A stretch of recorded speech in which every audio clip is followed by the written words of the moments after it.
This is the Inquisitive Minds Podcast. Hey, thank you for tuning in the Inquisitive Minds Podcast. Sir. I'm your host, as usual, Johnny Smith. Today, I'm super excited. Yeah. We have someone that I absolutely adore on this program. Someone that has been a close friend of mine very early on in the comedy game. Stand-up comedian, father, friend, all types of great shit. Super dope dude, Andreas O'Rourke. Welcome to the program. What's up, everybody? Thank you, John, for that very heartwarming and touching intro, man. We've pretty much since the beginning, your start, we've been rocking together and doing shit. Yeah, our first road trip was me, you, Joe, and a buddy of mine up to Newcastle. I remember that, dude. That was wild. And we did a mic in Ohio after that. Same night. That was a good night. I remember that show. That was a weird, like, it was where was it? Was like in this weird cafeteria looking place. Yeah, yeah. No, that's a good description. Yeah, and it was a very odd demographic because it was a lot of like older white people that typically didn't like my stuff at the time. Right. But like the guys were loving it because a lot of it was dirty. Yeah. And like I seen the one woman elbow her husband because he was laughing too hard. That was a good experience though. No, man, it was fun. I've known John for pretty much since he started. I remember I did the blind pig with you back when you had your hair. Yeah. You had the locks. But nah, man, John is one of the most solid dudes I've ever met in this shit. Just really nice, down to earth guy. Dude, came in. He had a lemonade. I'm not gonna show the label because they're not paying us. But he got me a lemonade.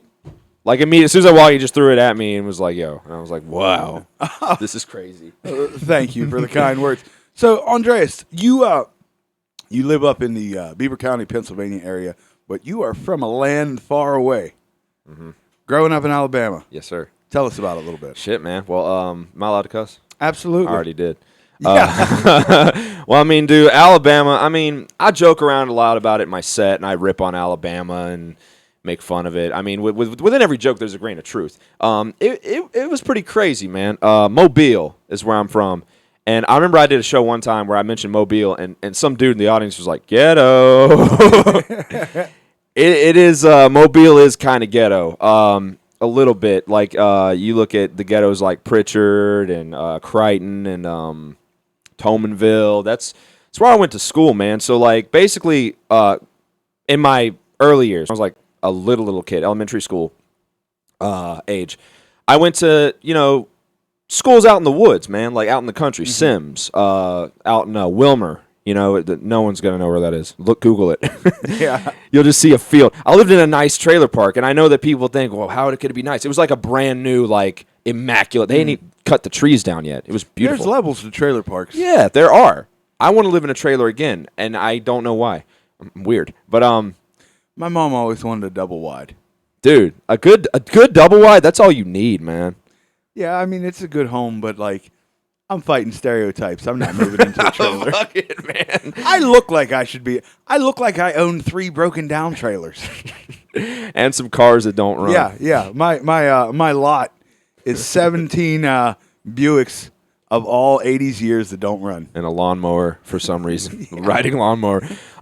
Here's how I try and fight the stereotypes, but here's how backwoods and country I am. My lawnmower is actually sitting in my kitchen. Are you fucking kidding like me? a normal person. Am I right? See, he's gonna show me after. I guarantee. will. He's gonna be like, I will. This is the fucking lawnmower that I was talking about. Yeah, it's right in the kitchen. That's dope, man. So I grew up, man. It wasn't that bad initially. I mean, the racism, I was the only white kid in a group of brown friends. What brown kid? It's interesting you say that. Sorry. What? Now, did you misspoke? Did you misspeak? I misspoke. Okay. I was the only brown kid in a group of white friends. Okay. Only brown. Because I heard it the other way when you said, and I was like, "What's going on here?" Yeah, what's going on? Bunch of Indians. So you were the only brown kid, and you look racially ambiguous, is the way I'll say it. Yeah. What ethnicity are you? I am Native American, and my mother is Irish. Okay, that explains the name. That explains the eyebrows, bruh. The fucking beard. Okay.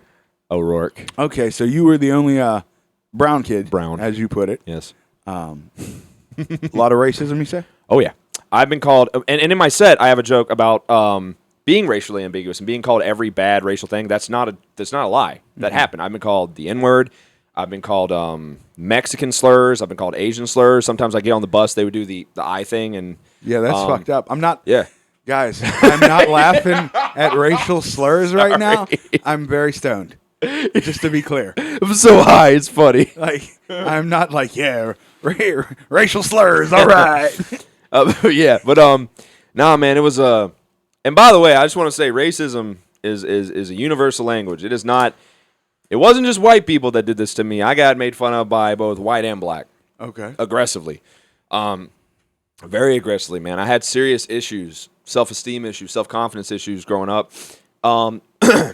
It got worse when I got to middle school because and you were also very small in stature growing up. Like for those of you who don't know, what are you like 6'2"? 6'2", about 200 pounds. But built like a fucking college athlete. Like, he's in the weight room now. But it was starkly different when you were younger. Yep. Middle school, how big? Oh, dude, middle school, I was basically the size of a third grader in sixth grade, and everyone else was like. And also, I went to middle school in like in the ghetto. About 5 foot. Around there, yeah, maybe a little shorter. And thin as a rail. And for those of you who don't like, he's not exaggerating. I've seen pictures. Yeah, he was like unbelievably small. Yeah, I was a very, very late bloomer. So like, here's what you got to picture. Okay, I'm little fucking dude. I'm the only like brown kid, and I'm going to these schools that are primarily white and black. And as I got my 6th and 7th grade year, I went to school in Tomanville. Now, for those of you that have never heard of Tomanville, it's the hood. It is the hood straight up. So I walk in there, and I'm literally the only non-black kid. Like, literally, I walk in there, and I'm terrified because when we were registering me to go, there were 3 fights in the hallway right next to the fucking principal's office. 3 fights. It's a rough spot. Yeah. And as soon as I got my little escort, his name was Jerome, he was showing me around the school. As soon as he got out of earshot of the principal, he was like, all right, so do you fight? Straight up, just like that. And I was like, what the fuck? And, like, I'm looking around, dude. And keep in mind, I went to school in, like, the country kind of before this. So I'm not accustomed to this type of environment. There's bars on the windows. The windows are plastic. There's motherfuckers, like, shooting dice in the hall. I know it sounds ridiculous and like I'm making this up, but I shit you fucking not. They're shooting dice in the hallway. They got dollar bills on the fucking floor. And I'm shitting myself. I'm fucking terrified. But he's like, you fight? And I'm just trying to fake it here, man. I'm like, because I don't think they're going to have me fight, right? I'm like, yeah, I'll fight. He's like, all right, cool. We got someone for you up here. I was like, what? They lead me down the hall, and there's this really, there's no nice way to say, he was really, really fat. I'm sorry, it's kind of rude. But he was a really fat guy, and they were like, you got to throw hands with this dude for 30 seconds. And I was like, all right. We threw hands, and I was a skinny little shit, but my older cousin taught me how to scrap a little bit. And this dude was bigger. He was kind of slow. So I tagged him a couple times in the face, and I guess that was enough. Okay. They were cool with me after that, and they were like, yeah, man, you cool. We're going to call you Jin. And for those of you who don't know, Jin is a Asian rapper, and that's what they call me. They call me Jin. I was thinking about the Arabic, mythological figure. What? Like, the Jinn is like a genie. I didn't know that. Yeah. John is multicultural, y'all. Holy shit. I did not know that. Yeah, a little bit. Yeah, I just like other shit. That's all. Everybody knows. He's so multiverse. But I don't know shit about a buck. But Booker T was crazy. Booker T Washington is the school it was. I thought we were talking about the wrestler. I was like, I love this transition. No. It was crazy, man. Like, that school was so hood. You had the teachers telling us to our face, like in class, y'all ain't nothing. Y'all are the reason the school is going to get shut down, all kinds of crazy shit. You saw girls fighting dudes, and I don't mean like not winning. They were beating up dudes. Like, they were scrapping for real.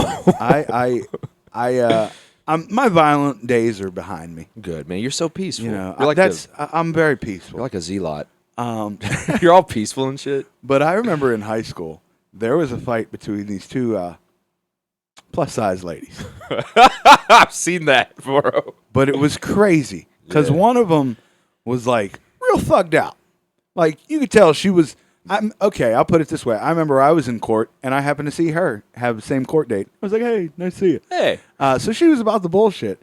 But we're in history class, and the teacher's trying whatever the fuck he's doing, Germany or some bullshit. Black people weren't slaves or whatever, whatever bullshit they spew. Oh, shit. But all you see is this girl stand up and say, I'm a bitch. Call me a bitch again. I didn't even know who she was talking to. And I guess the girl called her a bitch again. And boy, she hopped on her heavy. Ooh. It was ridiculous. And the teacher couldn't intervene. He couldn't break it up. He wasn't with the shit. And it was one of those situations where they call for the resource team or the resource officer, whatever. But they had to come in and break. It was crazy. It was wild. Be careful. Catch a fucking hook. That's the thing. People think women are always weaker and women will fuck you up, bro. I literally do. There was one time at Booker T. This girl liked me, and she was like a big scary woman. And she liked me, and she made it known that she liked me. And it was fucking, it made me think of a jail scene. She was like, I like you. Baby D. And I was like, okay, that's cool. And she was like, no, I like you, little white boy. They called me white. They called me white. I don't mean to laugh at your pain. No, but it's they call me little white boy. They're like, I like little white boy or Jen. It's confusing as fuck. They're like, I like you, little white boy. I was like, all right, well, I'm not really that interested. She fucking pushed me so hard. I fucking flew out the back door, bro. Good Lord, man. She pushed me so far. I'm telling you, man, it was crazy out there. And every fight I got into when I was in school, I never started. People would literally, I was so small, people would come up and smack me in the fucking head. And I'd have to fight at that point. What else am I supposed to do? One time I had this kid, did not know this dude. Never talked to this dude, never did nothing. He came up and smacked me upside my fucking head when I was picking up my books. And he was like, you can't whoop me or some shit like that. And I didn't know this kid, but all I know is, okay, I have to do something now. I get in his face. I don't know what the fuck he's talking about. I bet I can. And the teacher came in, so he went back to his desk, and he's just mouthing shit. You ever see someone bitch, just mouthing fucking bullshit? I'm trying to ignore it. And then someone looked back at me and was like, you won't take that? And I had to stand up and act at that point. And we scrapped, and it was stupid as fuck. I ended up winning that one. He knocked my glasses off, so I couldn't see what was going on, but I felt my fist in his shit, and he had some blood coming out of his nose, and his cheeks were mad red, so I'm assuming I won that shit. When did you get your growth spurt? I didn't start really growing until I was out of high school, 18. Okay. So and I didn't start hitting the weights till I was in ninth grade, and I noticed that when I started getting some muscle, people stopped fucking with me. Mm-hmm. They stopped entirely. I think people are cowardly as fuck. You're gonna fucking not. And by the way, having muscles does not mean you can fight at all. Yeah. Not at all. I've seen big dudes get slept. So, but people assume that they just rather not deal with the extra hassle. So, yeah, man, high school was all right. Played football. I wasn't that good. Okay, what position did you play? I played quarterback when I was a freshman, and then I played receiver. Okay. All throughout. I wasn't that good, though. But, bro, I played with future NFL, T.J. Yeldon and Ryan Anderson and C.J. I played with a bunch of NFL players. So can you really say I wasn't that good? Look who I was. I was up against. That's fair. So, when did you leave Alabama? I left Alabama when I was 18. I like it. Get the fuck out of there. Oh, dude. Well, what happened was, it's a crazy story, because what happened was I graduated. And, dude, I didn't have a plan or nothing. I wanted to go to... Tell me about it. Well, I wanted to go to Alabama. I wanted to go to the University of Alabama. And I don't think anyone knows this. I actually got accepted to Alabama. And I wanted to go to Alabama or Colorado. Well, congrats, by the way. I know it's late, but... It's really late. I got accepted to those two schools, and but I had no money to go. And I wasn't going to get a loan, so I was... Story of my life. Bro, I was, sitting at home doing nothing after I graduated. And I worked all summer in irrigation and fucking landscaping, laying sod. Have you ever laid sod before? I have not laid sod. That shit is hard as fuck, dude. I know it sounds easy, oh, you just No, bro. That shit was... fucking 14 hours a day. We got paid $50 no matter how much or how little we worked. Mm-hmm. So it's basically like slave labor. But anyways, I bought my first car with the money from that job. My uncle said he was going to help me pay for it. He didn't pay for shit. He drove me up there to buy the car. That was You're like an 80s movie, bro. Right? You definitely are. It was a piece of shit car, man, but it ties into what ended up happening. So I was, while they were gone during the day, I was driving around looking for a job.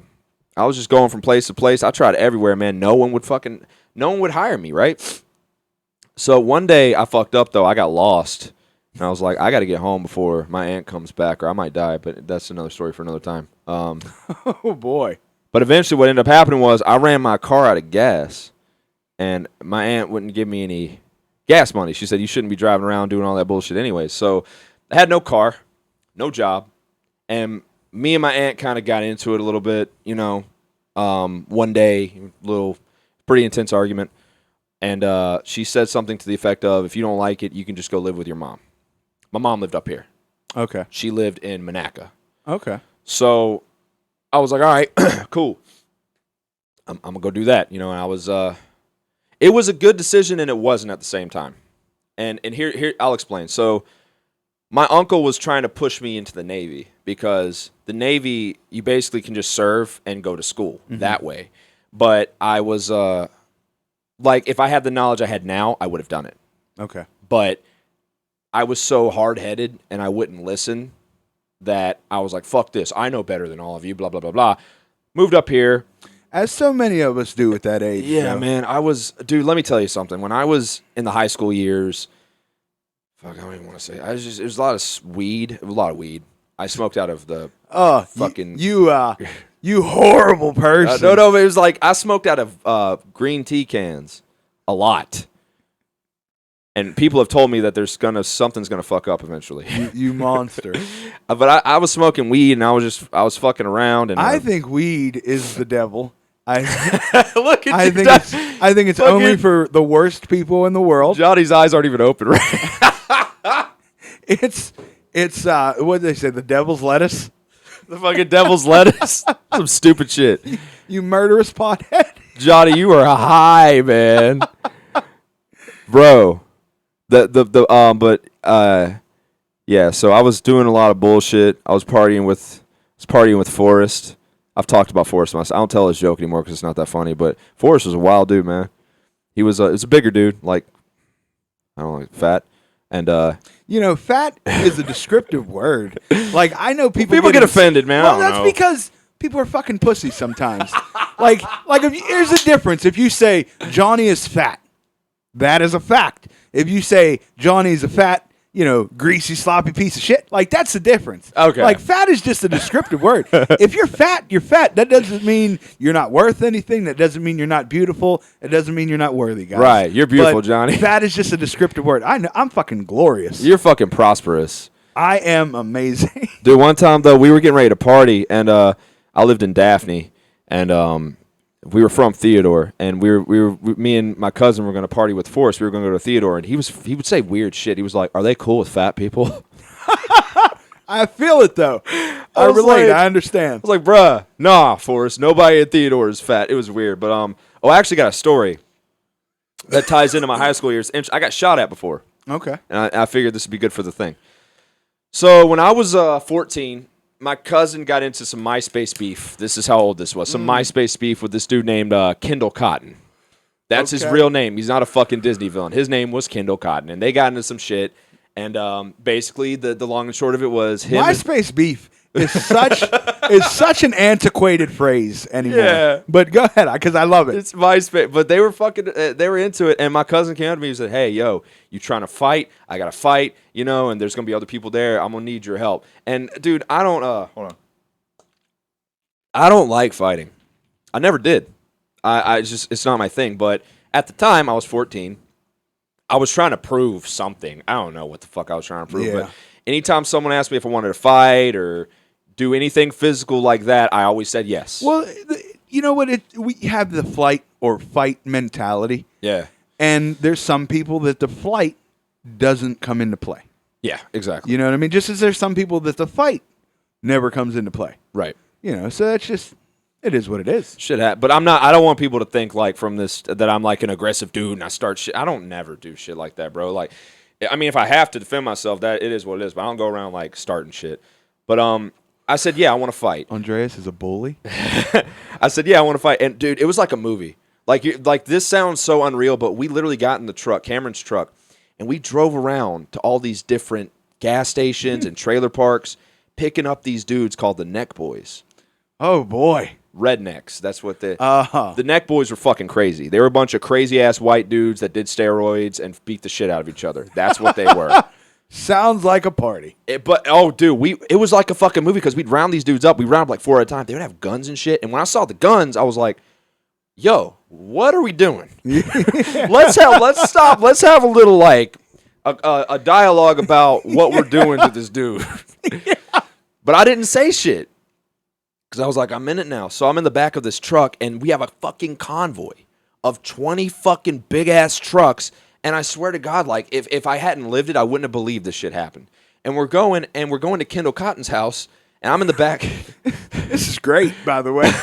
I'm in the back of the truck with this dude named Dustin. He's all hype. He's like, man, we about to fight. You ready? And, you know, outward, I'm like, yeah, I'm going to fuck this dude. But on the inside, I'm like, man, I am not ready. I don't want to do this shit. Let me go home so I could beat off and play NCAA 07. That's all I was concerned about. But we're going, and I'm thinking we're going to go to this, like, shady-ass, like, you know, place or this, maybe the projects to fight this dude. Because we have like 20 deep, bro. We have 20 trucks full of crazy-ass rednecks with fucking guns and shit. And they're all crazy. The Neck Boys were crazy. I can't specify that enough. They were insane. They're fucking crazy. But anyways, we pull into this cul-de-sac. This suburban-ass cul-de-sac. And there's this nice-ass house. And the garage is open. And I'll never forget, there's 3 dudes playing pool. Oh, very and casually. One of those dudes was Kendall. And I was like, we literally have 100 fucking people. What the fuck are we about to lynch this motherfucker? He was white. I can say that. Are we about to lynch this motherfucker? So we had 20 trucks. So we like wrap around the whole fucking cul-de-sac. As soon as we got there, people started calling the cops because 20 fucking Z71 just pulled into their fucking... Just pulled... Yes, those are the trucks I was picturing too. Yeah, it was Z71s and it was... That was the truck in Theodore, Alabama. If you had a Z71, you got pussy. It was as simple as that. If you had a Z71 with a whip, with like a big ass antenna on the back, and like your name, your last name with stickers on your windshield, you got pussy. Didn't matter what you looked like, didn't matter what you made. If you had that, puss. Okay. Telling you, but we had that, and we get out, and bro, I'm in the back of the crowd. I'm really short, and it's literally, I'm not shitting. It's like 100 people, and we walk up to this dude's fucking garage. And it's just 3 of them, just playing some fucking pool. My cousin's got his shirt off. He's flipping out. I was like, yo, what's up, bitch? Blah, blah, blah, blah, blah. And there's this other dude hyping. I'm like, yeah, we about to fuck you up. And at this point, I think this is ridiculous because we have so many people. Like, I guess the rest of us are just going to watch. Yeah. I don't know. It's like a display of power. But, you know, Kendall was very calm. He was like, y'all need to get off my property. Just like that. And... my cousin was like, no, we ain't going nowhere, bitch, blah, blah, blah, blah. And he was like, y'all ain't going to leave? He was like, nah, we ain't going nowhere. I was like, all right. And he walks back in his house. Now, with the knowledge I have now, I'll know if someone calmly goes back into their house and they ain't worried about 100 motherfuckers, I should probably leave. Yeah, it seems like they may have something in store for you. Oh, yeah. So I can't see at this point. Everything just calms down, and we're all just kind of standing there looking at these 2 dudes. Well, this is bullshit. Nothing's happening. Yeah, we're like, it was like a very almost funny moment because we're all just like, what do we do now? And then I can't see what's going on, but I see people turn around and start walking away. And I see them start running. And when the smoke cleared, I saw him standing there with a fucking shotgun, and he popped that motherfucker in the air. And when I saw it was real, let me tell you something. I literally almost pissed myself. Like, I literally almost peed in my fucking pants. It was the most terrifying moment of my life. I turned around and fucking hauled ass, my boy. I fucking hauled ass. I jumped into I got to the truck, and Cameron was in there. No, it was Heath's truck. It wasn't Cameron. He was just sitting there, just chilling. I'm beating on him. I'm like, let me in this fucking shit. I jump in, dude. My cousin jumps in. He breaks the center console because he jumps in hard as fuck. And Cameron was chasing, dude was chasing us with the shotgun with his buddy driving. And this is really like a movie. Yeah, and Heath is trying to get out of the cul-de-sac. It's funny fuck. He's like, how the fuck you get out of here? But he's shot. The scariest thing was he shot and hit the fucking tailgate. And I'm not going to lie to you, man. I started crying. I'm going to be real. Because I thought I was going to fucking die. I really thought this is it. My life is going to end. I'm going to die here. My cousin was fucked up on Xanax, so he didn't really care as much. And it's a hell of a way to put it. We had this fucking B-Rad from Malibu looking motherfucker in the bed of our truck, and he has a Glock, and he's pointing it at dude. like he's gonna shoot, but he's not shooting. And my cousin's like, give me the fucking gun. Give me the fucking gun. And like, dude, I'm fucking shitting myself. I'm like, bro, my cousin's going to go to jail for murder. I'm going to die. What the fuck? We ended up losing him. We ended up at a Waffle House. How every great story ends. Oh, yeah, but no, I didn't end there because one of the dudes in our little convoy got arrested, and he had a fucking AK-47 in his truck at 17 years old. Bro, that was the craziest shit, man. That was a hell of a story. That's why I'm not afraid. Like, if I'm ever physically threatened, I'm like, you can't scare me more than I was scared in that moment. I get that. So go ahead. Do whatever you got to do, bro. No, I completely understand that. I wonder how Kendall's doing today. Is he all right? Yeah, how you doing out there, buddy? If you happen to hear this episode, reach out. Yeah, reach out. Don't bring your fucking shotgun. Real quick, promo yourself. Shout out your socials and all that. Anything you want to talk about upcoming? Okay, so thank you, Johnny. By the way, so my socials. I'm Andreas O'Rourke on everything. Andreas O'Rourke Facebook. Andreas O'Rourke Instagram. Big Nasty 86 on TikTok. I'm not gonna lie, my TikTok's trash right now, but I'm coming up, dude. Fuck, I'm not giving up to all my viewers out there. So upcoming tonight, I'm doing I can't really promo this. It's like a birthday party with Wolfie. We're doing a birthday party for some dude who's turning 50. And then next week I'm at the Silver Rails bar in West Virginia. What's the date? The date is December 17th. It's in Wheeling. We're going to have Leslie Cavallo on there. And I'm going to be real. Eric Nesby as well. And that's all. That's the last show I have for December. I don't have anything else. But next January, I got a bunch of shit. With David K. I got something at Imperial Levels on the 14th. Shouts out to Imperial Levels and Izzy. Yeah, shout out to Izzy. Izzy is doing really cool shit. It's really cool to see he has his own shit going on, and he's building. I think that's really cool, man. Yeah, I actually unfortunately had to cancel my show that was supposed to be there tonight. Just low ticket sales. Shit happens. Too low to fiscally responsibly throw the show. Right. Understandable. And it's nothing against him, nothing against the venue. Just December is a rough month. Oh, yeah. It's been a rough time, for everybody. So, just one of them things. Shit happens, man. Yeah, nothing to worry about. We'll all be bouncing back next year. Oh, yeah. You know what? Real quick. Hard. So I don't have to say this at the end of the show. On the 16th, that's a Thursday, I believe. Yes. I'll be in Chicago at the Lincoln Lodge. Then at the 17th, I'll be at the Arcade Comedy Theater. Hell yeah, dude. Where I will be roasting the Grinch. You're gonna roast? Who's playing the Grinch? I don't know much about the show, really. Oh, man. I have high hopes for it. Yeah, it sounds literally. smoky. Yeah. You're fucking high. I don't know what else I got going on in December. I think that might be it. Yeah, December's a light. Well, you got Christmas Eve, you got New Year's after that. No one wants to go to a fucking comedy show on Christmas. And it's one of them things, especially with like New Year's Eve. I can't financially pick up a show because driving for rideshare, you're gonna make so much money. It's too profitable. You're gonna make so much fucking money. Yeah, that's all the shows I got for the rest of the year too. Yeah, I got Silver Rails and that's it, and what I got tonight. That's it. Okay. So. By the way, just real quick, I just want to add this in. I'm very proud of you, man. Likewise, brother. Well, no, it's like I've seen Johnny from the very beginning. Literally, I sound like fucking old motherfucker saying this shit, but I've watched so many people come and go, and new comics come in. Some of them are super cocky. They're like, well, my comedy is a mixture of Dave Chappelle with a little bit of Richard. Shut the fuck up. You're not. You just talk about coming in someone's face. Literally, it's the ones that talk the most that say, well, I'm a mix of George Carlin with a little bit of fucking Jimmy Kimmel. I'm like, then get on stage and go, so y'all eat ass? Yeah, that's it. But no, man, literally, I've watched Johnny come in. I saw him from the start, man, and his grind is impeccable. He's out here. He's doing shit. I remember one time, we were just talking, two motherfuckers that grind. Me and John were just talking shit. And he was like, man, I work, I get up at 3 a.m. to do this shit. I was like, I get up at 3 a.m. too. And I was getting ready for work, 3 a.m. I get a text from Johnny. He's like, where you at? Yeah, I remember that. Yeah. I was like, I'm here, motherfucker. What's up, bro? I was like, yeah, that's I think awesome. I said something like, I don't get tired.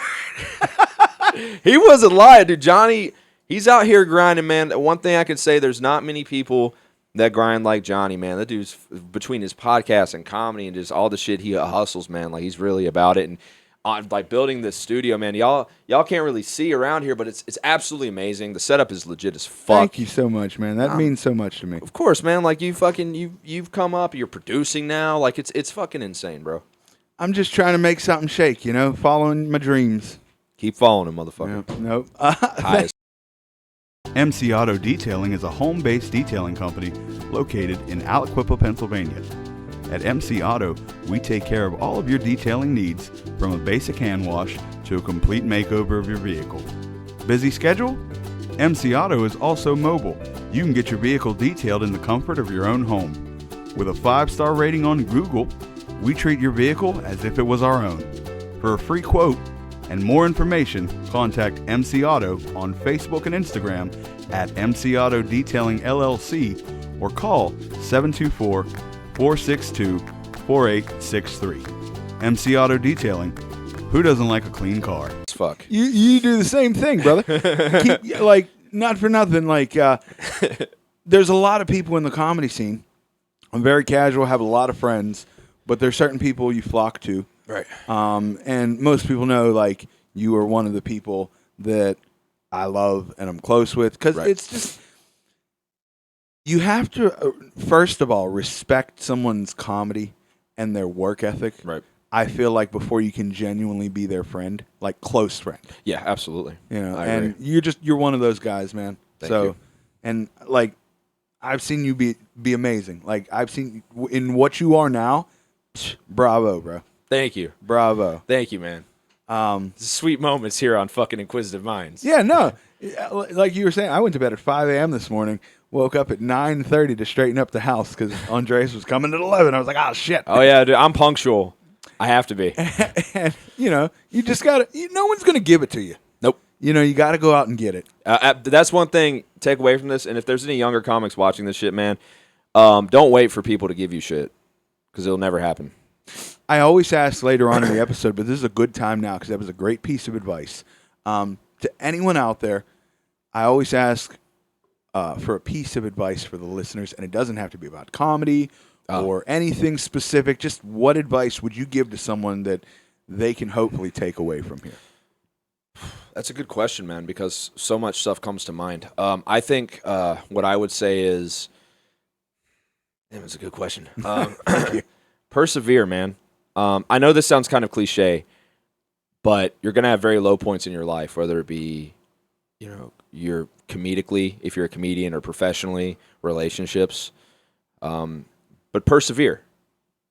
Because candidly, I was suicidal I don't talk about this. Mm-hmm. I was suicidal for a brief period a couple years ago. Probably when I first moved up here, I was extremely depressed. And I thought about taking my life. I contemplated it because I basically isolated myself. And I know it was bad because I quit talking to everybody, and I was there.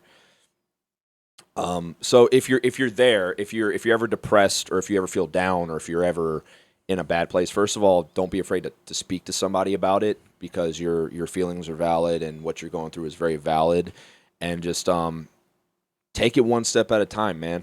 Shit's gonna get tough in life, and you just have to take baby steps. It's okay to make small progressions forward as long as you're up. You know what I'm saying? Johnny said this before, I think, and it helps. It complements my point. Being down is okay, but you must get up at some point. So that's basically what I would say. That's amazing advice, man. Hey, persevere and endure. Persevere and Just endure. keep moving, guys. Keep going. Keep going. There's going to be setbacks all the time. Oh, all the time. So you're 18. Yes, sir. You move up to Monaca, Beaver County. Yeah. Beaver County's finest in the building, y'all. I was by the Bronze Eagle. Okay. I live right next to it. Okay. That's on the main drag, right? Yep. You know that bar that is across the street from the big bar? You know how there's that big bar on the Yeah. Well, if you tell me the name, I know exactly where it is. I'm trying to think of it. It's Double J's. Not, That's Rochester. My bad. Yeah, that was Rochester. It's not the one on the corner right when you come. You got to turn, and they got like wing specials and whatnot. Anyways, I lived across the street in a 3/4 house. Oh, right on the main shit. drag. Small world. Bro, when I moved into fucking Monaca, it was crazy, man. Because I lived on Wall Street, not WAHL. Okay. Wall Street, and the building was just shit. And you got, like, I live with my aunt, and we had a nice, decent little house.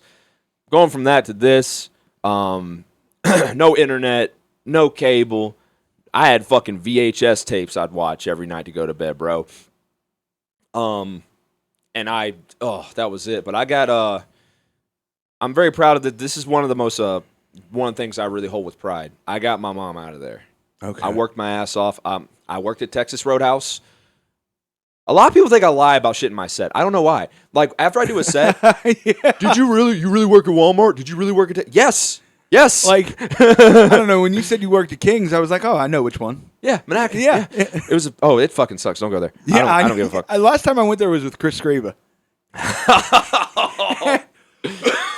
This was last year. Sometime it was hilarious, and I brought this up to him the other day because I took a picture because his grandma, I guess, wanted him to get Reubens from there for The them. Reubens are good. Well, they don't sell Reubens anymore. What? And he called her, and she didn't answer. And she called back, and he picked up the phone. No greeting. Super serious. They don't sell Reubens anymore. Like, I was like, I started dying because it was like such an important business. I was like, yes, I love it. Reubens are fucking. Their turkey clubs are alright too, but other than that, stay away from Kings. I've seen how they make the meatloaf. Oh, But bro, basically, as soon as I got here, within 2 weeks, I had a job at Texas Roadhouse. It was brutal. Working at Texas Roadhouse, the management is super fucking strict. The general manager, whose name I won't mention, is a fucking asshole, and he was a pillhead. Not the one now. The one now, Jason Fye, is amazing, and he helped me get my first car up here. And that dude is a solid fucking dude. So if you go to Texas Roadhouse, support them because the owner is fucking great. The owner before him, piece of shit, and I'd gladly slap him. all right. Oh, but he's a piece of shit, dude. He made my life fucking hard for no reason. He would talk shit. Let him know. Fuck him. Fuck you, dude. Fuck him. Fuck. And if you want to, you're like 60, but if you want to handle that, we can handle that. I don't give a fuck. Look, I'll tie one arm behind my back, make it fair. Cut it like a wrestling pro. Listen up, you old brother. Let me tell you something, dude. Yeah. But no, man, it was hard work, bro. I worked. I was a busboy. I was a waiter. I worked in the fucking dish room. Those dish shifts were hard as fuck, dude. You'd get there at 11 a.m. You wouldn't leave till 2 in the morning. Because I'd open and close dish. And, That's a long goddamn day. and, bro, you'd have your hands in the water so much. Your hands would crack and bleed. Ugh. I would wake up in the morning, and my hands hurt so bad, I literally couldn't close my hand. It would hurt so bad. You'd have to wear, even if you wore 3 pairs of gloves, didn't matter. Your feet, you had to have those waterproof shoes, dude, or you were fucking suffering. Working dish at Texas Roadhouse. Keep in mind, I've done landscaping. I've done irrigation. I've done fucking hard-ass work. I've done roofing and shit. Working dish at Texas Roadhouse was the hardest job I've ever had. By the way, roofing is for the fucking birds. Roofing fucking sucks. Fuck roofing. Roofing. And I was just an assistant. I was just moving shit and helping, like, dude, after 3 hours, like, I can't do this shit. Throw a 2 packs of shingles on your shoulder, climb up the ladder. Yeah. The guy up top gets it, climb back down. Keep doing that for 3 fucking hours. It's fucking brutal, And man. by the time you take that last pack up, you're, Yeah. what's wrong with you? You ain't did shit. Fuck you. They're like all accustomed to it, and Yeah. it's weird. And they don't look like they could do that kind of work, but they can. I had a cousin, Mark, rest in peace, R.I.P. Mark. who did not have any trouble at all working on a roof. No shit. Didn't mind it at all. I was up there with him one time doing some stuff, and he literally was dancing on a slanted roof as he was working. I was like, Jesus, dude. That motherfucker's a beast. Well, he was a beast in every way possible. Like, he was a nutso. Don't fuck with him. Well, no, legitimately. Like, he had blue scars on his face. Like, he fought so much. He got hit with, 4x4s and shit. The man was like, ah! But he's one of those people that a lot of people might demonize or whatever. Yeah. But the relationship I had with him was very sweet and very loving. That's good, man. I do miss him. We didn't talk nearly as much as we should have, Right. but there were some very good times that me and him shared. Sounds like a dude you want to have your back. Oh, definitely. Oh, I ain't worried about shit. He used to call me Big Pun. Big Pun? Yeah. Oh, no shit. Yeah. That's crazy. He's like, what's up, Big Pun? I'm like, what's up, Mark? That's what's up, man. Yeah, no, loved him to death. Rest in peace. R.I.P., man. Good Lord. R.I.P. But yeah, man, I worked my ass off as soon as I got here. At Texas Roadhouse, got my mom a better place. That honestly, that's the most proud I've ever been of anything I've ever done in my fucking life. Fuck comedy, other than my child, obviously, but like, bro, whenever you're able to, like, even when you're in the gutter and I'm making barely any fucking money and I'm busting my ass and doing overtime just to get my mom in a better place, dude. That's beautiful. That shit made me, like, so happy, and I was so proud of myself. We moved to Adams Street in Rochester. Okay. And I lived there for a while. I worked at King's, did all my shit. But I had to move out, bro, because, how do I say this? When I wanted to fuck somebody, As delicately as possible, I see. I had to pay my mom to leave the house. Yeah. Now, did you tell her it was for fucking Well, purposes? I was just real with it because here's the thing. She doesn't have a car, and she can't drive. So, like, basically, I'd go up to her, Mom, look, here's the deal. And, dude, like, here's the thing. I don't want to get too I don't want to get Here too, it like, comes. I have a very high sex drive, all right? Like, I'm being real, all right? I'm not trying to fuck it, but this is why. And I'd get so amped up with these girls that I have to do something. Like, there's no options. Like, we have to it has to go down. I won't put Andreas' business out here. But we've had some very interesting conversations. Yes. And I will say there is just some fucking savagery in Yeah. there. I gotta be honest. Like, it's a problem. There's a demon. But anyways, so I would have to go up to her. Cheeks. I'd have to go up to her. I'd be like, look, Ma, look, I got a girlfriend coming over. Here's $50. Just go do something for a little while. I swear. Like, I'd have to do, and I felt kind of bad, but like, it's what I had to do, man. You know what I'm saying? Like, I had to bribe my mom to leave. But so eventually, basically, I had to move out. Okay. Because I couldn't keep doing that. And like, I don't want to say the whole reason I left living with my mom was because of sex, but it probably was a lot of it. I just wanted to be able to just do whatever I wanted to do, mostly sex. Okay. And what sucks was when I moved out, my mom would fucking come to my place and knock on my door while I was butt-ass naked and had someone with me, and I'd have to, like, talk to her through the door and, like, try to get her to...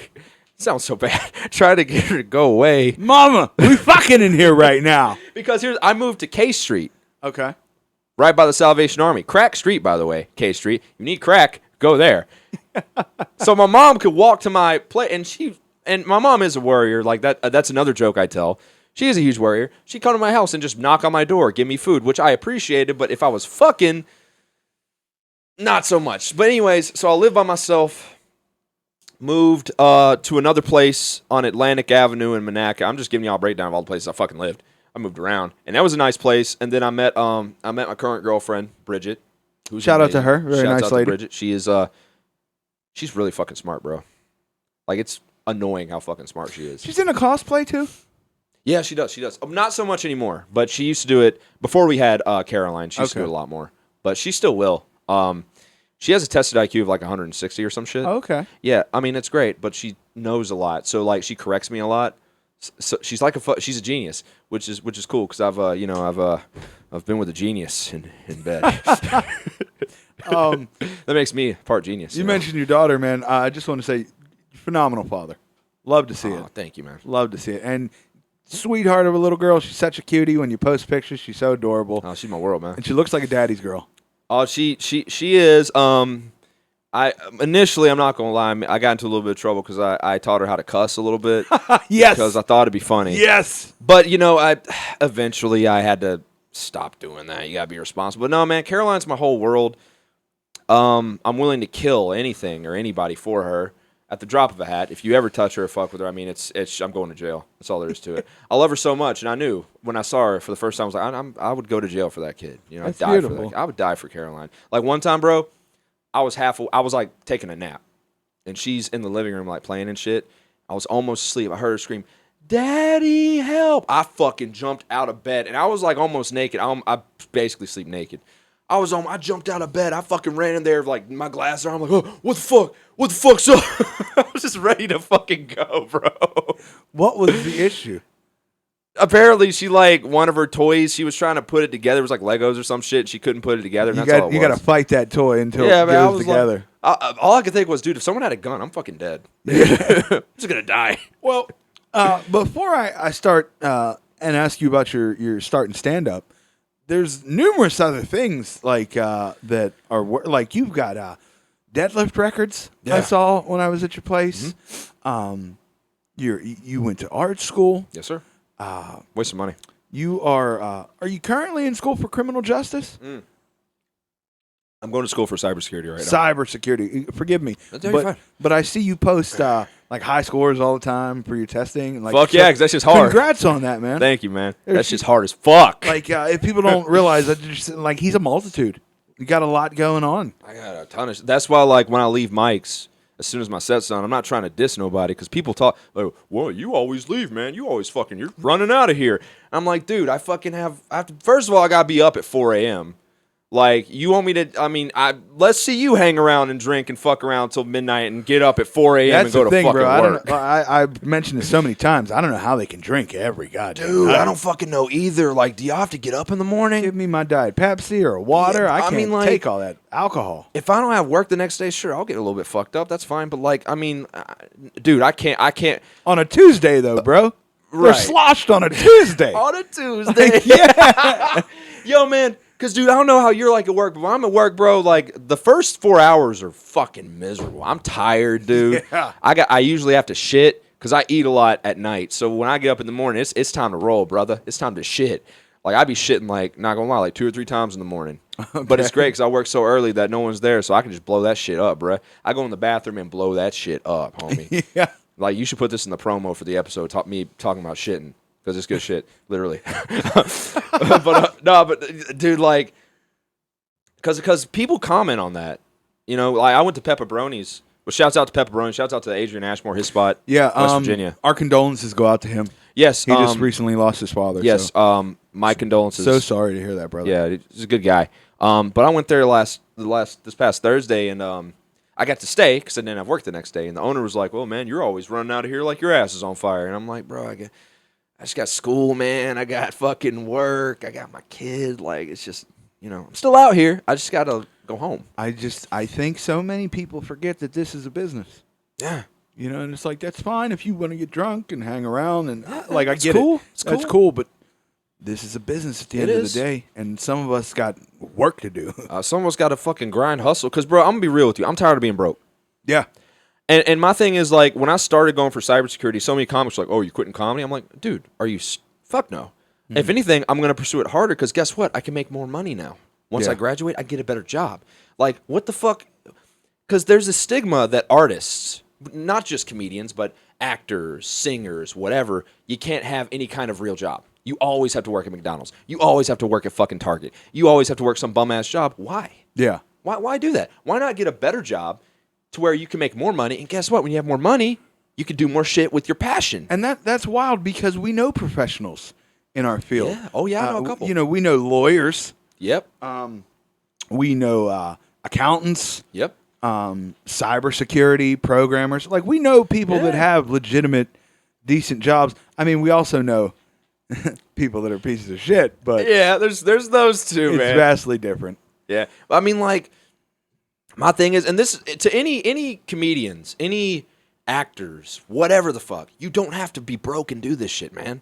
Because they always talk about, man, I'm tired of this bum ass. Bro, you can, believe it or not, it sounds crazy. You can educate yourself. You can better yourself. You can get a better fucking job. You know what it is? It's just hard work. That's all it is, bro. It's hard work. I love that. It's hard work. Like, for real. Like, Oh, man, you know just as well as I do about not getting enough sleep. Oh, yeah. About being exhausted, Yep. hitting comedy, Yep. and doing work, and then having life responsibilities. A lot of people don't have shit that they got to worry about.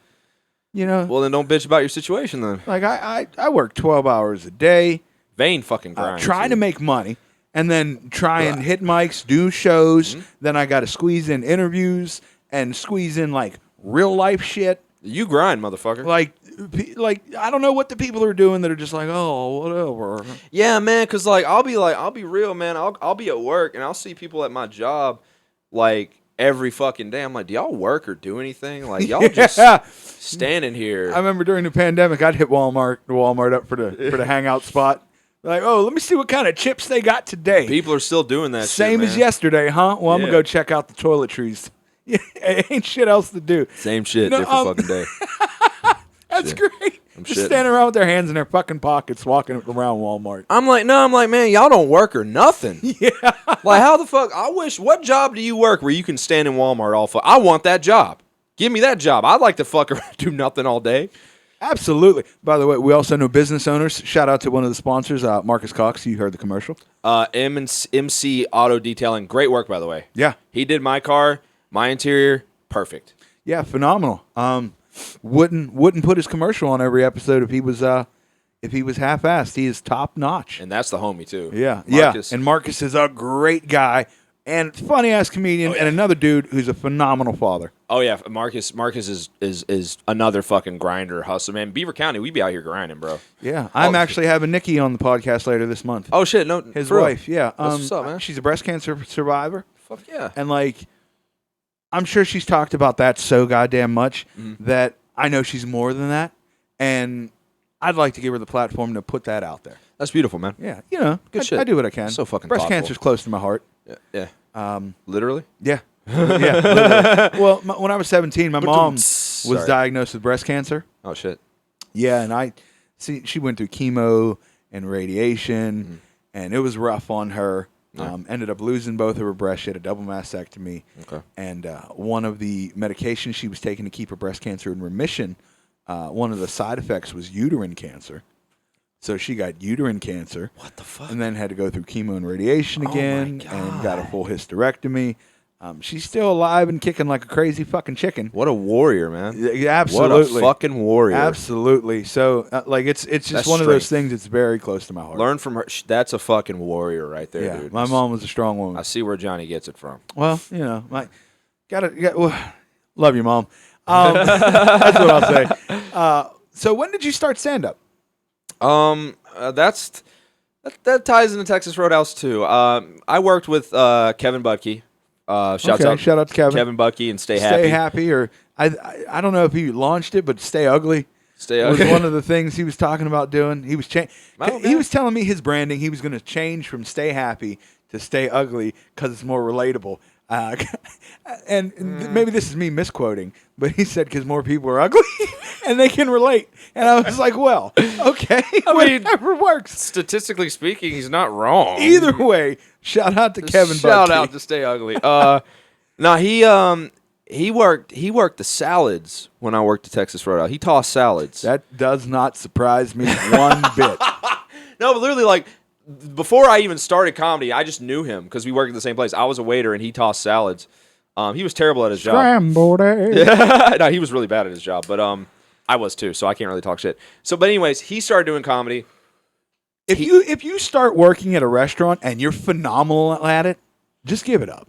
Because then you found your calling, and if that's your calling, get the fuck out of there. Yeah, like, stay. Not shitting on like a chef or like a sommelier, but like if you're an Eaton Park lifer, get the fuck out of there. Yes, please. But he started doing comedy, and he kind of introduced me to it because I didn't know that you could just go to a bar and get on stage. I thought that I literally thought that when a comedian like started, someone just told them, "Hey, go on stage and say this shit," and they got paid. I didn't know. Mm-hmm. So he started going to Ham Bones. Shout out to the Bones. Shout out to Ham Bones, R.I.P. R.I.P. By the way, Amanda April's podcast. Yes. What is it? Snack Time? Yes, I Is believe that, so. is that what it's called? Snack Time? I was on the most recent episode. Hell yeah. Guys, if you get a chance, check that out. It was a really fun episode. And I don't know. It was more about prison at some points than it was about snack food. So, I mean, there's snack foods in prison now. yeah, we talked about it. Motherfucker, you will get stabbed for a ho-ho. Yeah. You fucking... my mom... I talked she about dated convicts. I know all about that I shit. talked about trading honey buns for Wellbutrin that you could crush up and snort and get about a 5-10 minute coke high. I've heard that motherfucking tuna is a huge, and oysters is a huge deal in there. I mean tuna, yeah, because tuna's great. You know, you can't go wrong with tuna. It's Snake delicious. spreads and shit. Yeah. Oysters, maybe for other people, but like tuna's as far as I'm going with seafood. Yeah. And then on top of that, you're not going to give me these packaged oysters or clams or little octopus because they got all that shit like on the outside packages and certain things you can send in. I mean, I'm not fucking with it, but people enjoyed it. So hey, but yeah, I've known. I grew up around. My mom dated a lot of convicts, so I knew they give me the rundown on prison because I don't know why they tell us. I'm trying to date somebody's mom. Hey man, Yeah, I'm trying to date somebody's to the moms mom. out there, bro. Hit up my man Vane. No, there's one mom specifically I'm talking about. Shit, yeah, dude. she knows who she is, but I'm not shit. gonna say anything public. Sorry, I'm being inappropriate. But no, I started doing it. I didn't start doing it consistently until 2017. 2014 was when I did it for the first time, though, and I was really bad. I tell people this all the time, and they think I'm like, oh, no, dude, I was so bad. Damn, look at Vane. Ah! Sorry, I got really excited for him for a second. I got really excited. Sorry, man. I was super, I was really bad at comedy. I was really bad. I'd only seen like Eddie Murphy and shit. Okay. And Richard Pryor's, and they. And by the way, don't beat yourself up because we're all shit when we start. Yeah, but I mean, was I'm really terrible bad. now still. No, man, but I was really bad. Like I have video of it that I'm not gonna let see the live day until I'm fucking dead. Bro, 6 months in, I did 15 minutes at arcade to silence. To silence. To silence. To silence. I had a couple silent ones in there too. Like we were all terrible. Holy like when you shit. first start, we're all just shit. Well, okay. Well, let me tell you why I was bad. Okay. Okay. So in 2014, I maybe did a grand Are you total. ready for some dick jokes? I maybe did a grand total of 3 times, like for the whole year. That's why I don't count it as my start because it was literally just I'd go with Kevin because I went with him to every mic. Which, by the way, friends of comics, don't go with your comic friend to every mic because it's fucking weird, and I didn't know that at the time. Helping you out. It is weird. I went with him to every mic because I didn't know that was weird, and because I just supporting the guy, he's my friend. And occasionally I would just get on stage, and everyone knew me as Kevin's friend, and they would not laugh at all. And not just that, but I fucking wore gym shorts on stage. I literally did not dress like appropriate for comedy, and my jokes were just me saying fuck this and fuck that and motherfucker and fuck it. I sounded stupid, sounded uneducated, and third of all, I love how you use that marker as a microphone When I while have- talking into a real microphone that you can like take it out if you want to. cock. No, I'm good. It's so dainty. I don't want to fuck it up. But I also used to do this shit where I would write all my jokes because I was an actor. So I thought that comedy. I love it. I just could write my stupid fucking jokes on a piece of paper and read it like a script and memorize. It's so dumb. So I would do that. I would write my jokes out word for word. And I would literally practice every single freaking word like it was a movie script. So I'd go up there, and sometimes I would bring my notepad and just read right off and say, "Hey, so do you guys know the?" And I would sound stupid. And I'd bomb. I was so bad. Lorenzo De Silvio, shouts out to him, very funny. We were at Getaway Cafe, and he was like, "Yeah, man, you sucked when you started." And he immediately retracted. "Oh, I'm just kidding." I was like, "No, you're fucking not lying, bro. That was true. I fucking was terrible." But no, I was really bad. And by the way, another piece of advice for comedians: don't read off your fucking notepad when you start. Just don't do it. Oh, fuck that. I still do sometimes. No, I mean, I'm working on new shit. Well, or rather, let me rephrase it. Don't try to read verbatim. Yeah. You don't do that. Write down the concept and let it become its own. Don't fucking, hey, so my cat fucked a dog. It's just, that was a weird joke, by the way. It's very forced. Yeah, no, that was my main issue because Joey would always tell me that because me and Joey, when I started doing it consistently in 2017, I had the same problem. And Joey would tell me, he was like, your main problem is you sound really scripted. Mm-hmm. You sound like a robot up there. And also, like, I would clam up. I didn't even realize I was doing it until I watched video. Film your first sets especially. even at open mics, because you don't realize certain shit you're doing with your body language. Like, I would hunch up and I'd be like this. I didn't even know until I looked, and then I realized, all right, relax. Now, I remember those sets that you sounded more robotic like that. Like, you could, it felt like you were reading off a script. I do remember that. But my favorite sets I've seen of yours have been the ones where you've just been going off the cuff. Yeah. Like, specifically, there was a show we did in Newcastle for the Music Fest guys at that little manger thing. Yeah, man. And, like, a lot of your set was just riffing and talking shit, and it was fucking hilarious. Thank you, John. Yeah. I've gotten better at that. One thing that really helped was, and this might sound bad, but care less. And I don't mean I don't give a fuck about stand. I mean, like, understand that if you go into it, because a lot of people approach comedy like a sport.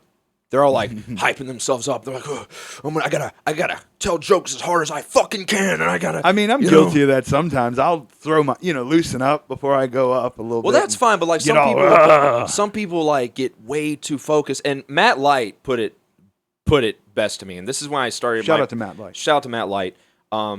He put it in terms that made the most sense. Because I had a set. It did well, but I started off rough. And he said, I'll never forget, this is great advice too. He said, your problem is you go into the set and you say, I'm going to do this, this, and this. You need to not think like that. You need to think, you have your set list. It's hard to explain. You have your set list, but you can't be afraid, especially on a show. Now, if you're at an open mic, just do your shit. I mean, if you want to do crowd work at an open mic, that's fine, but open mics are more for just practicing your jokes. But at a show, don't be afraid to jump out of your set, fuck around a little bit, and another thing, do not force it. Because when you force it, it'll backfire. Just act like you're on the street or whatever. What would you actually say if you noticed this dude is wearing this shirt or this weird thing about the room? And be authentic and let your actual personality come through, because that's what they laugh at. They're not necessarily laughing at the technical aspects of your crowd work. They're laughing at, oh, look at this comic reacting to X, Y, or Z. Yeah. So that helped me a lot. So on my shows a lot now, that's what I do, man. I don't set out to do crowd work, and also let the crowd dictate when you jump out, because there's certain crowds where it's super tight. Get your laughs first before you start doing that shit. There's certain crowds that don't want any crowd work. Yes, There's exactly certain crowds that really only want crowd work. Oh, I've been to those shows too. Oh yeah. I think it was Bill Hicks, like 12 rules or whatever the fuck of stand up. Yeah. That's how you know you're a good stand up, when you don't know the greats. And You don't know the and 10 shit. Commandments. You don't even know what they're. But one of them, I believe, is your material was there as a backup. Now, younger guys don't focus so much on that. Because I at a level where I can't focus too much on that. Yeah, I mean, me too. But it feeds into what you were. No, it's true, and that's helped me a lot, because I'm starting to kind of sort of find my voice. And up there, I'm more of like a relaxed kind of, shooting the shit type guy. One audience member said, "You're the dude I want to have a beer with," and I think that kind of makes some sense. A lot of your comedy is very relatable, Right? like you don't split the crowd, No. Which is a good thing. Yeah. Like a lot of comics get up there and it starts splitting the crowd. It's like, what the fuck? Right, a lot of people are like me, like, you guys vaccinated? Yeah. That's great. But right now, if you know you're at a spot that's not vaccinated, leave it the fuck alone. Yeah, because they don't want to. Like, but no. I forgot what the fuck I was saying. I don't split the crowd. Yeah, you don't split the crowd, and like your material is very relatable. Like and it's relatable in a manner. It's like it's not a shared experience, but it's an experience that people are like, oh yeah, I've been through a similar situation. And another piece of advice I would have is to and a lot of comics are different. You have comics that do observational material strictly, and they don't do anything else, which is cool. That's really hard. I have a hard time writing observational jokes. I'm a lot of personal experience Me too. guy. And the cool thing about that is no one can ever rip off your set. That's another one of his things. Be uniquely you, because you have a monopoly on it or whatever. You control the supply because only you can be you. Right. And But look at you. a couple motherfuckers out here stealing some jokes. Yeah. Oh yeah. Spill the tea. Let them out because I went to war publicly over people that stole jokes. I don't care. They know who they are. And but the people that do steal jokes, this is another thing. They're never going to go far. There's a ceiling for that. People, because when you get out to other cities, when you got to bigger scenes, they'll be like, "Oh, that's a so and so bit. That's a so and so bit. He's a hack." I pride myself because I'm such a fan of comedy before anything that I consume so much. I pride myself in being able to sniff out bullshit. Sniff out, and I've come to you numerous times where people are on stage like, "Oh, look, this is someone else's shit." Yeah, and you're like, "Really?" I was like, "Yep, I knew it." Like, cause I don't know, I hear it and I'm like, that doesn't sound right. And part of it is like, if I know your style or your set, and then you come off out of nowhere with a joke that's super fucking polished and perfect. Yeah. Like not that that's impossible, but it's a little suspicious, especially like if you're considered by your peers as a newer guy still working on becoming funny. That is a very politically correct way to put it. You know, I like it. But a lot of people will try and lift shit and think no one catches it. I don't anymore go up to him and be like, "Hey, that's stolen." Right. Like if it's a friend, like I had a guy did a show with the other day, like a comic. This is from any time from 3 years to now. Yeah. But did a show with him. He asked me about his set, and I was like, "It's cool, but this is not your joke. It's blah blah blah's joke." And I was like, I'm not, shitting on you or hating, but like, it's. And he was like, "Oh, okay." But other people will not take that sitting down. They'll be like, "I don't give a fuck. It's not a street joke. My dad told me that joke. I can." Okay. I've heard that a lot too. Okay. But just let them live and let live. Holy mackerel! There's a ceiling to that. People know. I get mad. Like it burns my soul. Like I said, I'd rather bomb being myself. Oh yeah. Than have a great show doing someone else's shit. Because it means nothing. No. You didn't write that shit. You didn't slave over that shit. You didn't work for years polishing that shit, tagging it up. Yeah. You fucking you're a glorified. You're a thief. Yeah. You're a fucking thief. You're a thief. You're a what's the shit called in court? You're the court person that writes everything down. The stenographer. You're a fucking stenographer, bitch. You're a snitch. You know what? I never had a problem with people doing videos of music lip syncing the songs. I didn't think too much of it, but now I see those like TikTok videos of people like lip syncing comedian sets. Oh, God. And I see it, and I'm just like, like, what are you doing? Vane's getting fucking fired. By the way, I want to explain why I call you Vane. Oh, yeah. So you and Trip. Well, I don't know why Trip does it. Trip does it because you do it. He's copying me, but so everywhere I go, I see Trip. He's like, "What's up, Vane?" I'm like, "What's up, Trip?" So for a lot of people, when they ask me why is your name Vane, is it because of his penis? Is it because he has a vein somewhere? Well, partially, yeah. So Johnny, if you've heard his set before, he has a joke where he I don't tell anymore. Okay, he doesn't tell. I think it's funny, but whatever. I mean, he tells a joke about dick pics. And in one joke, I don't mean to burn the bit on his. It's fine. Okay, I'm gonna burn the bit. He takes a picture of his penis and he refers to it as his quote blue-veined aristocock. Sorry, that's funny.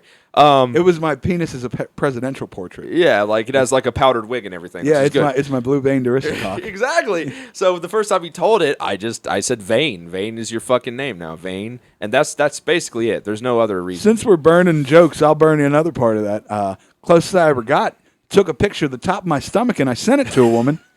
She asked me what it was. I told her, just my point of view. Fucking tuna can John, bitch. Yeah. What is up? Tuna can. Tuna can John spawned out of that too. Holy shit, that joke was full of shit. Y'all know why they? Oh, it wasn't. What? I'll say the reason I don't send dick pics. I said, ladies, I'll be honest. It's the length that trips me up, not the girth. That's why in college they called me Tuna Can John. Tuna can John. I was at a show. Some lady heckled me. Why they call you that? I said, because I won't touch the back, but I'm fucking your walls up. Oh, God, what a world. Fucking A, that's funny as shit, dude. Fucking the tuna can. But 2017, you started taking it more serious. Yeah, 2017, Shouts out to Joey Purse, by the way. Joey man. Purse, who I think I've told you this because I've told Joe this. But when I first started seeing y'all like out at Mike's, you always came in together. I thought y'all were brothers. We do look related. A lot of people think that. I mean, a lot of people think that's that. just me. Honestly, that's just racism. Nah, man, it's no, because it's like two similar skin tone fellas walking in together. They got to be related. Well, bro, like when we you've seen pictures of me when I was younger. If you saw pictures of him when he was younger, we looked like we could have been related. But so, anyways, Joey. Shout out to Pimp Joey with the long hair back in the day, bro. He needs to grow that shit like out a again. fucking pimp for real, bro. That shit was dope. I wish I had hair like that for real, but I wish I had hair. Period.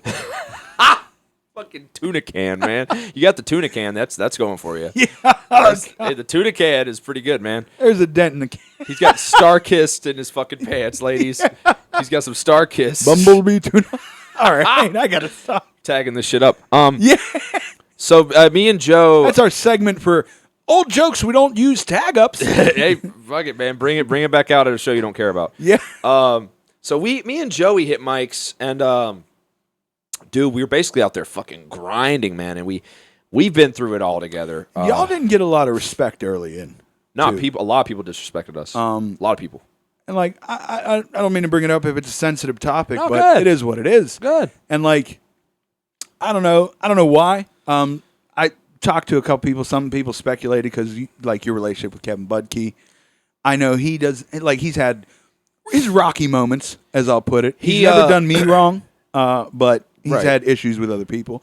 But you and Joe specifically didn't get a lot of respect coming in. Not at all. And I feel like too, you two are some of the most underrated comics in the Pittsburgh game right now. Thank you.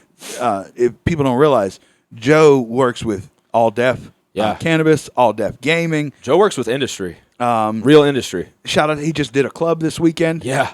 Shout out to fucking Joe.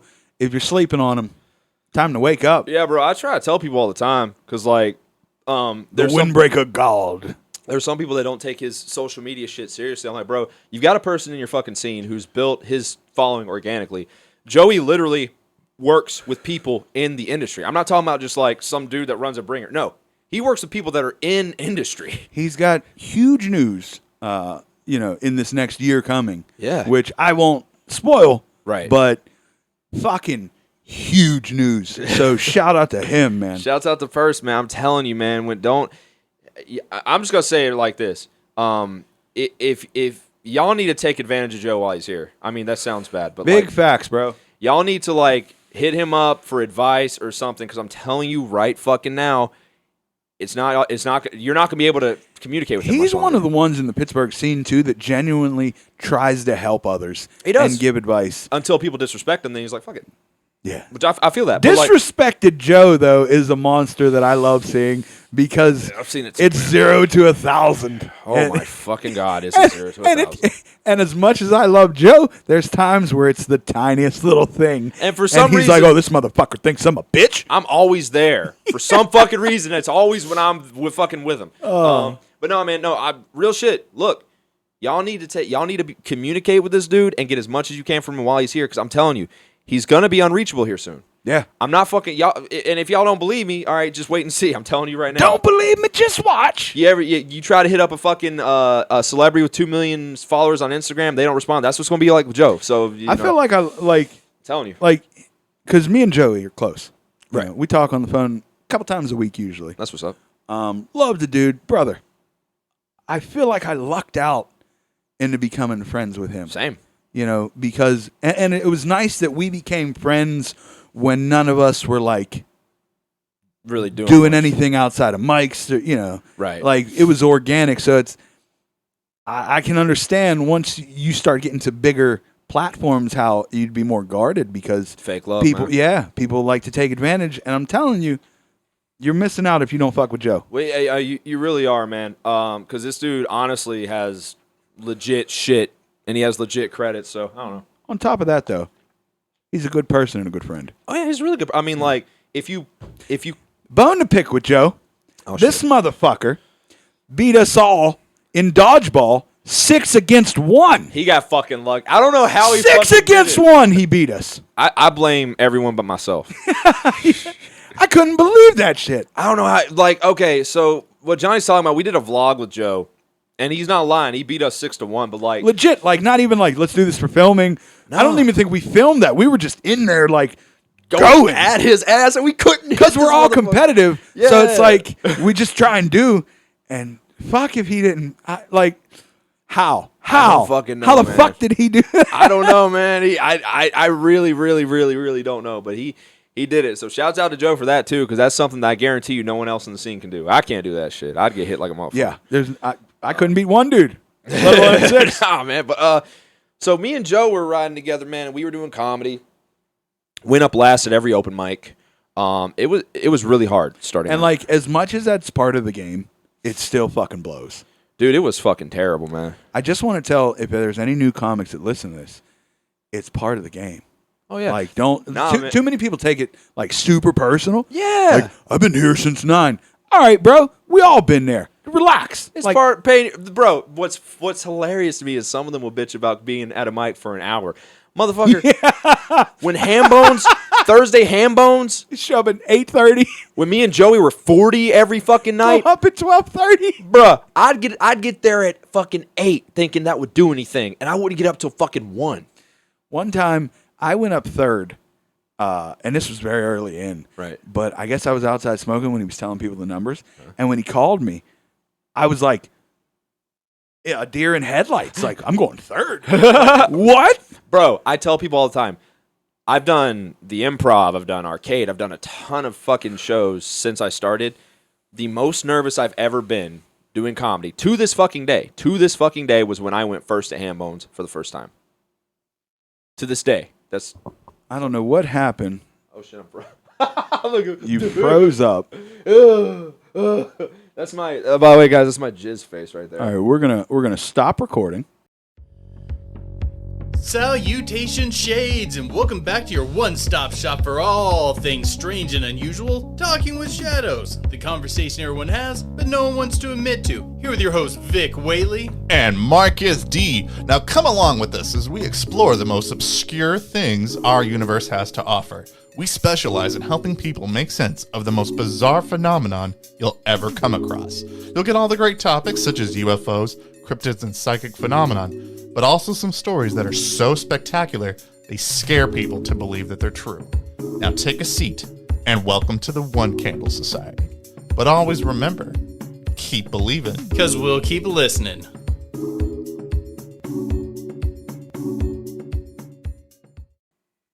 So when did you start getting on shows? Well, initially Izzy, shouts out to Izzy once again. Izzy was the only one that would put me on any shows. I didn't get put on anything besides what Izzy threw. But then this was like a pivotal moment because I've told a couple people this. I was going to quit in 2017 because it was probably like a year later. Towards the end of 2017, I was going to quit, like my first year, because shit wasn't going well. I was bombing pretty bad. Which it's like now that we've been doing it a while, we understand it's part of the game. But like in the beginning, it is so rough. Oh, it was so brutal and so rough. And bombs are never easy. Now I kind of have fun. Yeah, you kind of like roll into it and like, okay, this is what it is. Yeah, I kind of dig my heels and I'm like, y'all don't like that one? Y'all really ain't gonna like this one. I remember saying that to a group of people. I was like, if y'all hated this, you're gonna really hate this next one. Yeah, dude. I know it's kind of funny. This is gonna sound bad. I kind of think it's funny when the audience doesn't like if I'm bombing already. I'm like, this is funny.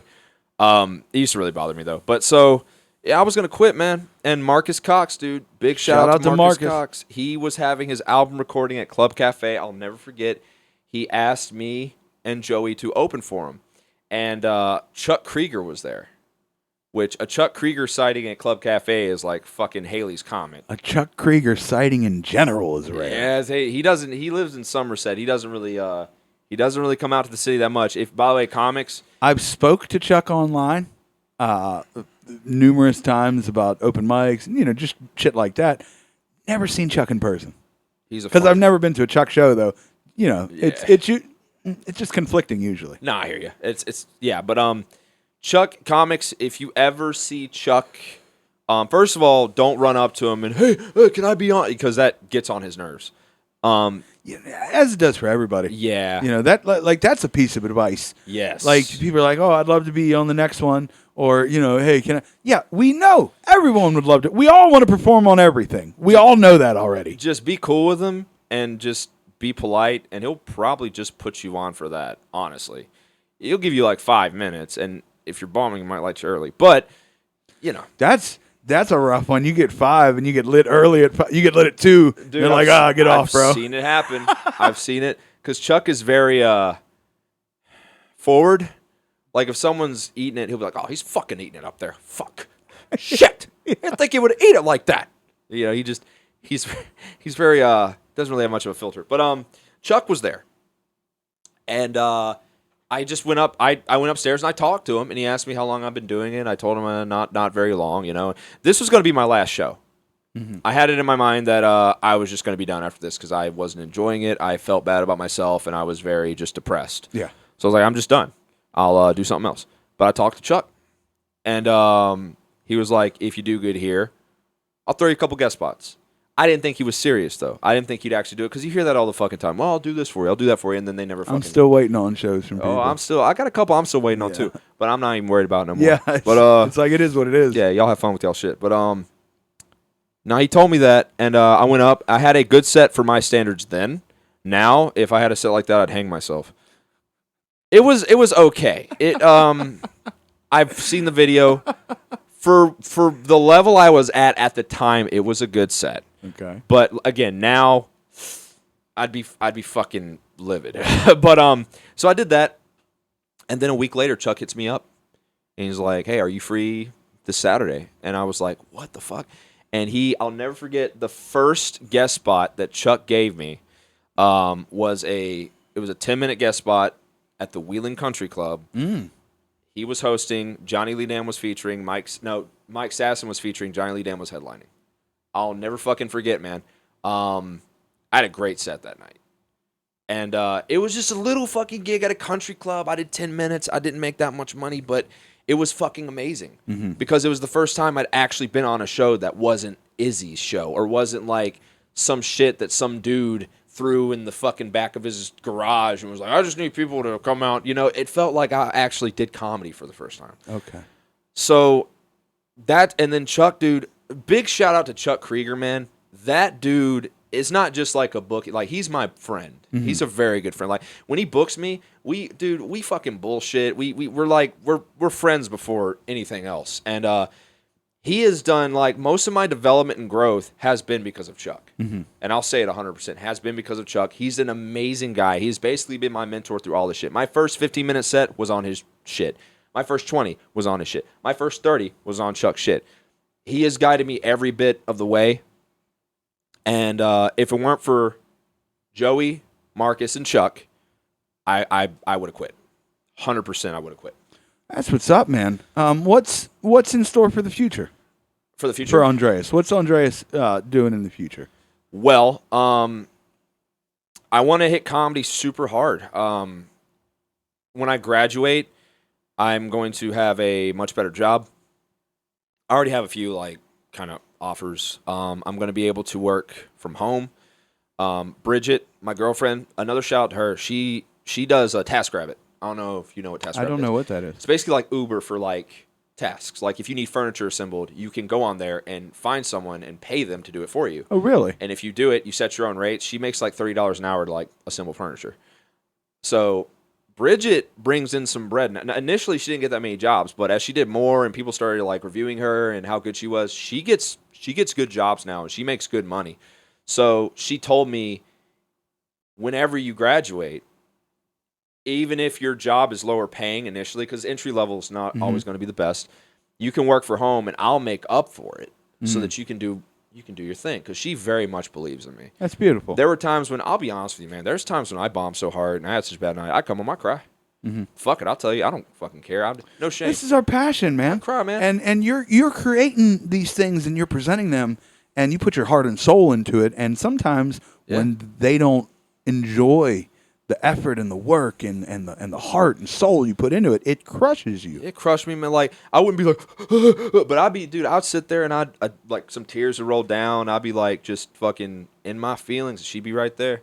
I think it's normal for comics to at least to have a show or two that they drive home thinking like, why do I even try this? I've had bullshit? those. You know, like I've left thinking like, man, I'm just an idiot. What am I doing out here? Especially it's worse when it's like a 3, 4, 5, 6 hour drive. You got a lot of time to think about it. Oh my God. I remember bombing in terrible. Buffalo and having to drive back in a fucking rainstorm. It was miserable. Oh my God, that is fucking terrible. That's the worst, It was a man. 4-hour drive that I was just hating on myself the entire ride. You stupid fuck. Why would you say this? Jesus, Johnny, You know? chill out. You're fucking killing yourself. Hey, I get brutal on my. I always say, I'm my own. I'm my hardest critic. Oh, me too. I fucking destroy my So set. it's like when I criticize myself, I'm coming in hot. Like, hey, you fucking idiot! What's your goddamn problem? You think this is funny? You think people are gonna laugh at that shit? You fucking more. Like, I just go in. Damn, Johnny, fucking, you smoked the aggressive weed. Yeah. Shit. No, but I would, dude, like, there were times where I'd cry, man. There were times I'd come home, I'd be fucking mad, dude. I'd get more mad than anything. Like, there were a couple times where it hit me really hard and I'd start crying and shit, but, like, I'd get fucking furious. But she was always there, man. She was always there. She was always, like, she was just very, I think she helped me learn how to deal with it today. Because now when I bomb, I laugh about it. Like, I'll bomb a mic, and, I don't know if this is the appropriate response, but when I start bombing, I'll obviously try to turn it around. Yeah. But if I bomb all the way through, I think it's kind of funny. It's weird. Well, you got to take some humor with, especially at a mic. Like, if Like, you're just bombing a bombing. mic, new comics out there, if you're bombing at a mic, don't fucking worry about it. Just keep coming Yeah, back. and don't. By the way, don't never. Another piece of advice: never ever bail early on your fucking set. Yeah. So many people tell you that, well, it's just a mic. No, dude, you need to learn how to deal with that because on shows you're gonna have jokes that don't hit. You have to know how to respond to that and how to turn it around. You've seen it. I've seen it too. Because people will fucking crumble on Yeah. stage and fall apart. Like, they could walk up there, start talking, be the most confident person in the Yep. world. That one joke doesn't work. They fucking I guess I'll just go fuck myself then. Yeah. You know, shit like that. Classic. Mike Tyson had a great quote: "Everyone has a plan until they get punched in the mouth." Yeah. And that, dude, for stand up, that's because everyone goes up there with what they're gonna do. And as soon as they start fucking, one joke doesn't hit, they start bailing on what they were gonna do. They bail on the plan and Start they end panicking. up, oh yeah, you gotta learn how to sit. Because now, dude, if a joke doesn't hit at a show, I'm fine because I'll settle in. The biggest thing I could tell you is tell yourself to calm down. Mm-hmm. Because when one joke bombs, they think, oh God, I've been bombing for like 5 minutes. When in reality, you just had like 20 seconds worth of non-laughs. Yeah. And it's big not deal. a bomb. It just was quiet. And if you do it right, bro, you can finesse it to where they don't even realize you tried to tell a joke there. Yeah. They don't even realize. Keep it moving. Yeah, it sounds like you're just talking. And the thing about, like, working on having a set that you're confident in, that works generally well most places, is if that one joke doesn't hit, it's okay because the next one you have coming Yep. is going to hit. Like, Save it. you shouldn't just have one joke, No. and be like, oh, that one didn't work. Well, fuck it. Like, keep going to the next Yep. one. And you got to learn. So, man, when you start bombing, dude, dig your heels in and figure something out because it's going to happen. So I got one more question here. What's up, Vane? before we get off here, because this has been a great episode. I had a Vane. lot of fun. Thank you, Vane. I've had a lot of fun, too. You And thank you for opening up, being course. honest. Oh, dude, I love honesty, man. I'll always tell you. Fuck it. But you said you've had an interesting paranormal experience. Oh, shit. Okay.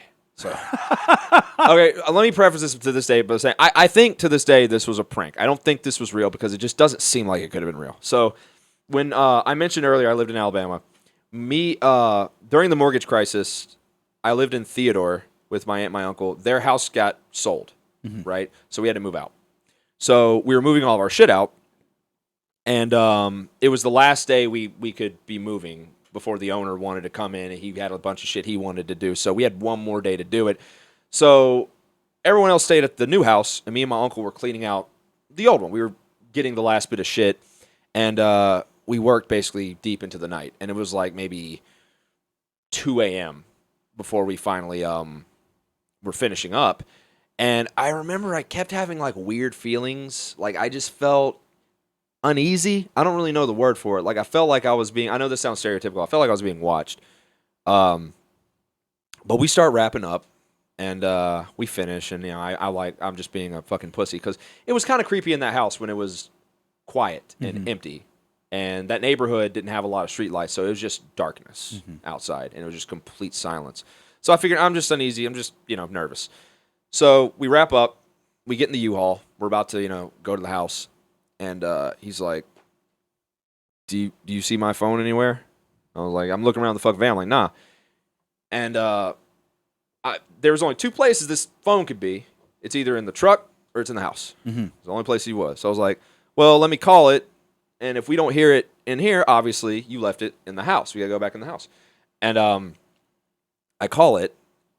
I don't know how he could have done this. This is the part where I say I don't think, I want to believe it was a prank. I don't know how he would have pulled this off, though. I called his phone. It rang 3 times. Someone answered it. Okay. And I just sat there and I was like, what the fuck? Because, again, it's not in the truck because we didn't hear it. It was in the house. So someone in the house answered that fucking phone. Okay. So I'm sitting there. I'm like, hello? Hello? And then it hangs up. And he's like, what the fuck happened? I was like, someone answered your phone. And I love this about him, man. He's like a really tough Navy dude. So like, okay. He took out his Glock, and he cocks like, oh, we'll figure it out. He was just calm as fuck, like, we'll figure it out. And I follow him, and he has his flashlight and shit. It's all military style and shit, and we go in the house, and he's, clearing room to fucking room. And we find his phone in the back of the bedroom. It was sitting in the corner. It must have fallen out of his pocket. So then we're like, I'm still kind of freaked out because who the fuck answered this phone? Because it was there was no broken glass or nothing. It was just sitting in the fucking room. How? But anyways, that's not even the worst part. So we get his fucking phone, and we so basically how it works is you go out the master bedroom, which is where you take a left, and basically to get out of the house is just one long hallway to the sliding glass door, probably about maybe 30 or 40 yards, right? Okay. Keep in mind, at this point, we'd shut off the breaker. There's no lights. Just his fucking flashlight. Dead silent. And we're starting to walk out, and we get to the dining room, maybe 10 yards away.